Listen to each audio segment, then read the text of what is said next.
اعوذ باللہ من الشیطان الرجیم بسم اللہ الرحمن الرحیم السلام علیکم ورحمۃ اللہ وبرکاتہ۔ حاضرین اور سامعین، کیسے ہیں آپ سب لوگ؟ میرا نام عاطف سلیم بٹ ہے اور میرا تعلق فیصل آباد پنجاب پاکستان سے ہے۔ آپ سب لوگ میرا یوٹیوب چینل دیکھ رہے ہیں۔ آپ سب سے التماس ہے کہ آپ سب کو اگر میری ویڈیوز پسند آ رہی ہیں تو برائے مہربانی بیل آئیکن پر پریس کریں تاکہ آپ کو میری آنے والی نئی زیادہ سے زیادہ ویڈیوز جو ہیں وہ موصول ہو سکے۔ اس کے علاوہ لائک اور کامنٹ باکس میں بھی اپنے خیالات کا ضرور اظہار کیجیے گا۔ جی جناب علی، مجھے آج آپ سے جس بارے میں بات کرنی ہے وہ بات کرنی ہے اسلامک تعلیمات کے بارے میں اور عدل و انصاف کے تقاضوں کے بارے میں۔ چلیے جناب اپنے ٹاپک کی طرف چلتے ہیں۔ نبی پاک صلی اللہ علیہ وسلم کا فرمان عالی شان ہے کہ اگر آپ اپنے ساتھ یا اپنے آس پاس ظلم و زیادتی ہوتے ہوئے دیکھو تو اسے روکو۔ روکنے کے ہمارے پیارے مذہب اسلام نے کتنے طریقے جو ہیں وہ متعین کیے ہیں؟ 3 طریقے متعین کیے ہیں۔ سب سے پہلا طریقہ کار کیا ہے کہ آپ ہاتھ سے روکو برائی کو۔ آپ دیکھ رہے ہو نا کہ برائی ہو رہی ہے، ہاتھ سے روکو آپ۔ اس کے بعد دوسرا طریقہ کار کیا ہے؟ زبان سے روکو۔ تیسرا طریقہ کار کیا ہے؟ دل میں برا جانو۔ لیکن یہ جو تیسرا طریقہ کار ہے نا، اسے ہمارے پیارے مذہب اسلام نے بہت کمزور ترین ایمان کا درجہ دیا ہے۔ جبکہ ہم یہاں پہ دیکھتے ہیں کہ ہمارا پیارا ملک پاکستان جو کہ کلمہ شریف کے نام پر قائم و دائم ہوا تھا، اس کی کس طرح بے حرمتی کی جا رہی ہے۔ ہم لوگ اسلامک تعلیمات کو کیسے وائلیٹ کر رہے ہیں۔ اس سلسلہ میں سب سے پہلی انفارمیشن، سب سے پہلا ریفرنس جو ہمیں ملتا ہے نا، وہ قرآن پاک کی سورہ فاتحہ میں ملتا ہے۔ اسلام کی ایک لفظ میں جو ڈیفینیشن بیان کی گئی ہے نا، وہ ہے عدل۔ یعنی آپ نے روح زمین پر عدل و انصاف کے تقاضے پورے کرنے ہیں۔ یہ اللہ تعالیٰ کا فرمان ہے اور اللہ تعالیٰ نبی پاک صلی اللہ علیہ وسلم کے وسیلہ سے ہمیں یہ درس دے رہے ہیں قرآن پاک میں کہ عدل و انصاف کو قائم و دائم کرو، عدل و انصاف کے ساتھ فیصلے کرو۔ اسی سلسلہ میں قرآن شریف میں ہمیں دوسرا جو ریفرنس ہے وہ ملتا ہے سورہ نساء میں، جو کہ پارہ نمبر 5 اور 6 میں ہے۔ ٹھیک ہے جی۔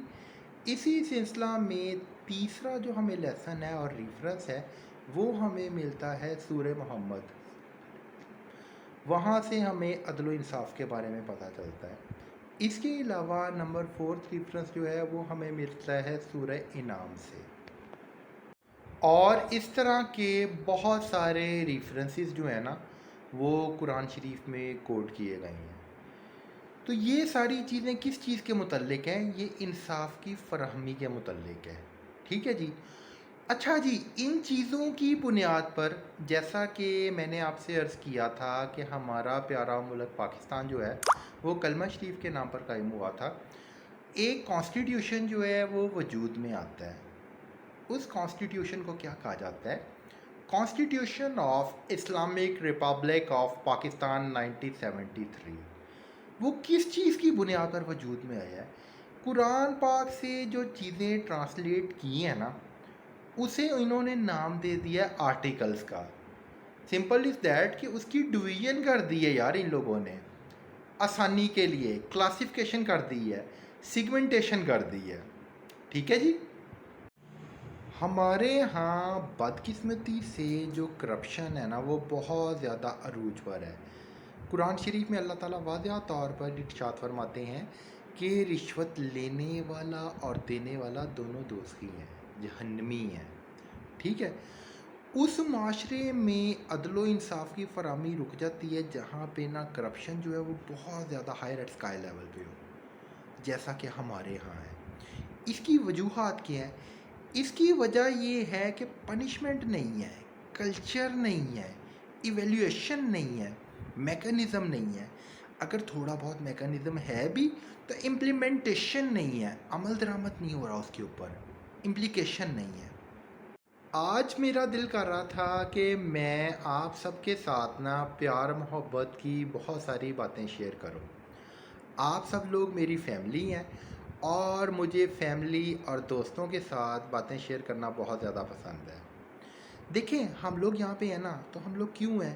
ہم لوگ یار اس لیے ہیں کہ تاکہ ہم لوگ اپنی brainstorming think and thin approach کو اپ لفٹ کر سکیں، جو ہے اپ ورڈ ڈائریکشن کی طرف جا چکے ہیں، اس کے بجائے کہ ہم لوگ نیش ڈائریکشن کو ٹچ کریں۔ تو آج میں آپ کے ساتھ اپنی زندگی میں آنے والے واقعات شیئر کرنا چاہوں گا جو کہ بہت زیادہ ضروری ہیں، اور ہمارے بہت سارے بہن بھائیوں نے اس طرح کے واقعات برداشت کیے ہیں۔ اس طرح کے واقعات میں آپ کے ساتھ یہ بھی شیئر کروں گا کہ کیا لائے عمل میں نے اختیار کیا اور کیسے ہم اپنے ساتھ دوسرے لوگوں کا بھلا کر سکتے ہیں، انسانیت کا بھلا کر سکتے ہیں۔ میں نے ایک مالیاتی ادارے کے اگینسٹ وفاقی موصف میں کیس فائل کیا، ٹھیک ہے جی۔ اس میں ایک پارٹی میں تھا، باقی دوسرے لوگ تھے جو پارٹیز تھے، نیم نہیں میں ان کے شیئر کروں گا، مالیاتی ادارے کا نام نہیں شیئر کروں گا۔ اس کیس کو ڈیل کون کر رہے تھے اس وقت؟ یہ میں آپ کے ساتھ بات شیئر کر رہا ہوں 2017 کی۔ اس مالیاتی ادارے کے جو کمیشن تھے نا وفاقی موصف کے، وہ اس کو ڈیل کر رہے تھے جی رفیق حسن بٹ۔ رفیق حسن بٹ کا تعلق لاہور سے تھا اور کافی ایکسپیرینس پرسن تھا یہ، ٹھیک ہے جی۔ رفیق حسن بٹ اس کے علاوہ اور کس کس چیز کو ڈیل کر رہا تھا؟ رفیق حسن بٹ اس کے علاوہ آنریبل ہائی کورٹ میں بھی سروسز فراہم کر رہا تھا، یعنی honourable high court of Pakistan کا بھی یہ جج تھا، لاہور میں اس کی سیٹنگ ہوتی تھی۔ ٹھیک ہو گیا جناب، یہاں تک کلیئر ہو گیا آپ کو رفیق حسن بٹ کے بارے میں؟ میرا بھی بٹ کشمیری فیملی سے تعلق ہے، ان کا بھی بٹ کشمیری فیملی سے تعلق تھا۔ اچھا، جیسے ہی اس کی سماعت سٹارٹ ہوئی تو میں نے پہنچ جانا، اور میرے ساتھ نا اراؤنڈ اباؤٹ جتنے بھی کینڈیڈیٹس تھے 500 to 600 انہوں نے پہنچ جانا، ٹھیک ہے جی۔ اب انہوں نے کیا کرنا، انہوں نے سماعت کرنی نہیں، ہم لوگوں نے گھنٹوں سیکٹریٹ میں ہی بیٹھے رہنا، جو ہے دوسری پارٹیز نے آنا ہی کوئی نہیں، جو ہے پھر آخر کار لیٹر آن اس پرسن نے سماعت سٹارٹ کی۔ سٹارٹ کرنے کے بعد اس نے مجھے کہا کہ جی جب تک دوسری پارٹی نہیں آ جاتی میں نہیں کچھ کر سکتا، میں ان کا اوپینین جاننا چاہتا ہوں۔ میں نے کہا بالکل ٹھیک ہے، آپ کا رائٹ بنتا ہے، اسلامک طریقہ کار بھی یہی ہے، آپ بالکل ان کا اوپینین جانیں، اس کے بعد آپ ڈیسیجن دیجیے گا۔ انہوں نے کہا جی بالکل ٹھیک ہے۔ 2017 کا یہ واقعہ آپ کے ساتھ شیئر کر رہا ہوں۔ خیر، مختلف سماعتیں گزرنے کے بعد تیسری سماعت پر اس ادارے کے لوگ حاضر ہوئے، بلکہ یہ لوگوں زبردستی لے کے آئے انہیں، اور نہ صرف وہ آئے، ان کے ساتھ ان کے سفارشی بھی آئے۔ سفارشیوں آئے بھی، کئیوں نے انہیں کالنگ کی۔ کالنگ کرنے کے بعد انہوں نے کہا کہ یہ بندہ جتنے مرضی ایویڈنس دکھا دے، آپ نے ہمارے بندے کو ٹرمینیٹ نہیں کرنا جاب سے، جو ہے چاہے اس نے لا کی وائلیشن کی ہے یا جو بھی کی ہے، ٹھیک ہے جی۔ آپ نے یعنی عدل و انصاف کے تقاضے پورے نہیں کرنے، آپ نے یہ بندہ جو ٹوپی پہن کے بیٹھا ہوا ہے اس وقت، تو اس کے اگینسٹ آپ نے ڈیسیجن دے دینا۔ خیر، میں نے ایگزیبٹ کرائی ڈاکومنٹیشن۔ اچھا، ایک چیز یہاں پہ آپ سب کے ساتھ شیئر کرنا بہت زیادہ ضروری سمجھتا ہوں۔ جیسے ہی دستاویزات سے چیزیں ثابت ہو جاتی ہیں نا، دوسری پارٹی کے پاس اگر اتنی دستاویزات یا ثبوت نہیں ہے تو آپ نے ڈیسیجن دینا ہوتا ہے فیکٹس اینڈ فگر کے بہاف پر، فرسٹ پرسن کے اگینسٹ۔ اسے آپ ایکس پارٹی ڈیسیجن بھی کہہ سکتے ہو، سنگل ہینڈڈ ڈیسیجن بھی کہہ سکتے ہو، آپ کچھ بھی کہہ سکتے ہو۔ اچھا، جیسا کہ مجھے توقع تھی، کچھ دیر پہلے میں نے آپ سے کرپشن کا ذکر کیا اور یہاں پہ ریفرنسز کا میں نے ذکر کیا۔ انہوں نے اپنا بہت زیادہ ہائی پروفائل لیول کا ریفرنس یوز کیا۔ اس بندے نے سماعت کے دوران ایویڈنس سمیت تمام چیزوں کو نظر انداز کر دیا، ٹھیک ہے جی۔ نظر انداز کرتے ہوئے رفیق حسن بٹ نے میرے اگینسٹ ڈیسیجن دے دیا، انہوں نے خلاف فیصلہ دے دیا اور انہوں نے کہا جی آپ کے اگینسٹ ڈیسیجن آ گیا ہے۔ میں نے کہا ٹھیک ہے جی۔ تو میں نے صرف انہیں نا چلتے ہوئے 2 لفظی مکالمہ کیا رفیق حسن بٹ کے ساتھ۔ عاطف سلیم بٹ نے صرف 2 الفاظ کا مکالمہ کیا۔ میں نے کہا آپ نے یہ جو فیصلہ ہے یہ فیکٹس اینڈ فگر دیکھتے ہوئے دیا ہے نا؟ اس نے کہا جی ہم نے بہت زیادہ فیکٹس اینڈ فگر دیکھتے ہوئے دیا ہے۔ اسی طرح اس نے 700 سے 800 لوگوں کے خلاف ڈیسیجن دیا جو کہ حق پہ تھے، جن کے پاس ثبوت تھے، کیونکہ جو دوسری پارٹی تھی ان کے پاس تو ثبوت تھا ہی کوئی نہیں، سنگل پیج بھی نہیں تھا. ٹھیک ہے جی. اس نے ساری چیزوں کو نا انڈر لائن کر دیا اور اگینسٹ ڈیسیجن دے دیا اس نے جو ہے. اور وہ جو ریفرنس والا گروپ آیا ہوا تھا نا، وہ بیٹھے ہی رہے وہ پیئرس جو ہیں، جب تک اس نے 700 لوگوں کے یا ان کی فیملی کے اگینسٹ ڈیسیجن نہیں دے دیا. یہاں پہ آپ کے ساتھ ایک چیز شیئر کرنا بہت زیادہ ضروری سمجھتا ہوں میں. وہ کیا ہے، اس بندے کا بیوروکریسی میں بھی بڑا اثر و رسوخ تھا، اور ان کو تھا کہ یار مجھے اگر کچھ ہو گیا تو بیوروکریسی کے لوگ آئیں گے، مجھے نہیں کچھ ہو سکتا جو ہے. خوش فہمی تھی انہیں. ٹھیک ہے جی. اب ان کے بارے میں کچھ چیز یہاں پہ میں اور بہت زیادہ بتانا ضروری سمجھتا ہوں کہ ان کو گورنمنٹ آف پاکستان نے ایک سویلین ایوارڈ سے بھی نوازا تھا. جو لوگ اسٹیٹ کے لیے بہت ہائی پروفائل لیول کی خدمات فراہم کرتے ہیں نا، ان کو یہ ایوارڈ دیا جاتا ہے، جو کہ رفیق حسن بٹ کو دیا گیا تھا. 2017 سے پہلے دیا گیا تھا. یہاں تک آپ کو کلیئر ہو گیا یہ ساری بات جو ہے. اچھا، اتنے سارے لوگوں کے خلاف ڈیسیجن کرنے پر نا میں بہت زیادہ خوش تھا کہ انہوں نے خود ہی ایک ایسا کام کر دیا ہے جس میں میرے لیے اس بندے نے بہت زیادہ آسانی فراہم کر دی. سویلین ایوارڈ اسے ملا ہوا تھا، ویب سائٹ پہ ہسٹریز اس کی چل رہی تھی. اگر میں غلط نہیں کہہ رہا تو ہمارے ملک کا ایک بہت بڑا نام تھا، بیوروکریسی کا بہت بڑا نام تھا، جوڈیشل سیکٹر کا وہ بہت بڑا نام تھا. ٹھیک ہے. ایک ایسا نام تھا، جہاں تک میں نے اس کی ہسٹری کے بارے میں ریسرچ کی اس کے ٹرمینیٹ ہونے کے بعد، کہ وہ آج تک اپنے کیریئر میں کوئی کیس ہارا ہی نہیں تھا. ٹھیک ہے جی. یہاں تک کلیئر ہو گئی آپ کو نیٹ شیل میں ساری بات. خیر، وہیں پہ کافی سارے لوگ اکٹھے ہو گئے جن کے اگینسٹ انہوں نے فیصلہ دیا تھا. سب نے کہا جی کیا کرنا ہے. ان سب نے آپس میں صلاح مشورے شروع کر دیے. میرے ساتھ میرے کچھ دوست بھی تھے، انہوں نے مجھے کہا کہ جی کیا کرنا ہے. میں نے کہا یار کرنا کیا ہے، اس کے ڈیسیجن کو چیلنج کرنا ہے، اور ہم لوگوں نے کورٹ میں اپیل کرنی ہے. انہوں نے کہا جی کون سے کورٹ میں کرنی ہے. میں نے کہا بھائی ہائی کورٹ کا تو وہ جج ہے، تو اس کے خلاف اپر لیول کورٹ میں ہی ہو سکتی ہے نا. وہ کون سا کورٹ ہے؟ وہ honourable supreme court of Pakistan ہے. یہاں پہ میرا بیٹا ینگسٹر سے میں مخاطب ہوں، آپ نے ایک چیز جو ہے وہ کیپ ان مائنڈ رکھنی ہے. وہ یہ ہے کہ جب بھی کسی ایسے پرسن کے اگینسٹ آپ نے ریفرنس فائل کرنا ہے نا، تو آپ کا لاجیکل بیک گراؤنڈ بہت زیادہ اسٹرانگ ہونا چاہیے. آپ کی constitution of Islamic republic of Pakistan 1973 کے اوپر نا گرپ بہت زیادہ ہائی پروفائل لیول کی ہونی چاہیے. ٹھیک ہے. اس کے علاوہ آپ کی ایویڈنس کی سپورٹ بھی جو ہے وہ بھی بہت ہائی پروفائل لیول کی ہونی چاہیے. ایسے نہیں چلے جانا، یعنی پوری پلاننگ کے ساتھ جانا ہے، پوری پریپریشن کے ساتھ جانا ہے. ایسے نہیں چلے جانا آپ نے جو ہے. یعنی یہ نہیں آپ نے کہنا کہ جناب ہم نے عاطف صاحب کی اسپیچ سنی تو ہم بھی اس چیز کے اوپر امپلیمنٹ کرنا سٹارٹ کر دیں. میکانزم کو دیکھنا ہے، یہ بھی دیکھنا ہے کہ یار ہو سکتا ہے یا نہیں، یہ بھی دیکھنا ہے کہ اس نے فیکٹس اینڈ فگر کو فالو کیا یا نہیں. خیر، ہم لوگوں نے honourable supreme court of Pakistan میں اپیل کر دی ان کے ڈیسیجن کے اگینسٹ جو ہے. میں نے دائر کی تھی وہ پٹیشن سب کے بہاف کے اوپر جو ہے.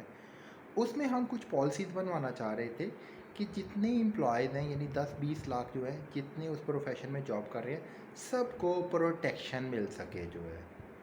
دیکھیں جتنے بھی سبارڈینیٹس ہیں، top level to bottom level management ہے نا، سب کی مثال ایسے ہی ہے کہ جس طرح پاکستان ہے، پاکستان ہمارا گھر ہے، ہمارا پیارا ملک ہمارا گھر ہے. گھر کے سارے ہی بیٹے بیٹیاں ہیں، کوئی بڑا بیٹا ہے کوئی چھوٹا بیٹا ہے، سب کو تحفظ مل سکے جو ہے. ٹھیک ہو گیا. میں نے اپیل کی. آنریبل ثاقب نثار صاحب کا ٹینر تھا، x chief justice of Pakistan. اچھا، ویسے جتنے بھی honourable chief justice of Pakistan گزرے ہیں نا، I am giving you heads of tribute with standing ovation of Excellency. میں سب کی عظمت کو سلام کرتا ہوں. یہاں پہ میں آنریبل میاں محمد ثاقب نثار صاحب کے بارے میں یہ بات بتانی بہت زیادہ ضروری سمجھتا ہوں کہ میں ان کو کیوں ہائیلی ریٹ کرتا ہوں. لوگ جو مرضی ان کے بارے میں باتیں کرتے رہے. وہ تھورولی اسٹڈی کرتے تھے پٹیشن کو, ایویڈنس کو اسٹڈی کرتے تھے, فیکٹس اینڈ فگر کو اسٹڈی کرتے تھے, آرٹیکلس کو اسٹڈی کرتے تھے, ایویڈنس کی ججمنٹ کرتے ہوتے تھے اور دیکھتے ہوتے تھے.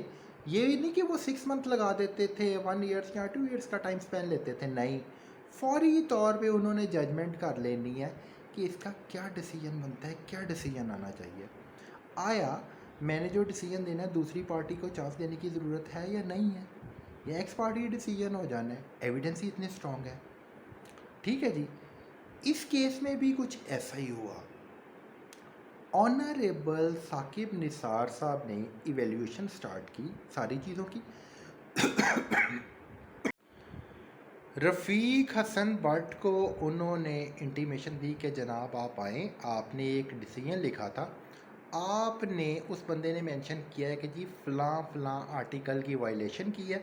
اس کے علاوہ آپ نے بینکنگ آرڈیننس 1962 کی وائلیشن کی ہے. اس میں آپ نے دیکھنا ہوتا ہے کہ یار ویک پوائنٹ اس کے کیا ہے, اس نے کیا مسڈ آؤٹ کیا ہے, اس نے مسٹیکس کہاں پہ کی ہیں. میں نے مسٹیکس پکڑنی ہے اس کی جو ہے, اور اسے اپنی اسٹرینتھ بنانا ہے اور وہاں سے دیکھنا ہے کہ یار ہماری فیور میں کیا چیز جا رہی ہے. اور میں نے انہیں بتایا کہ جی یہ 200 پیجز کے ایویڈنس ہے.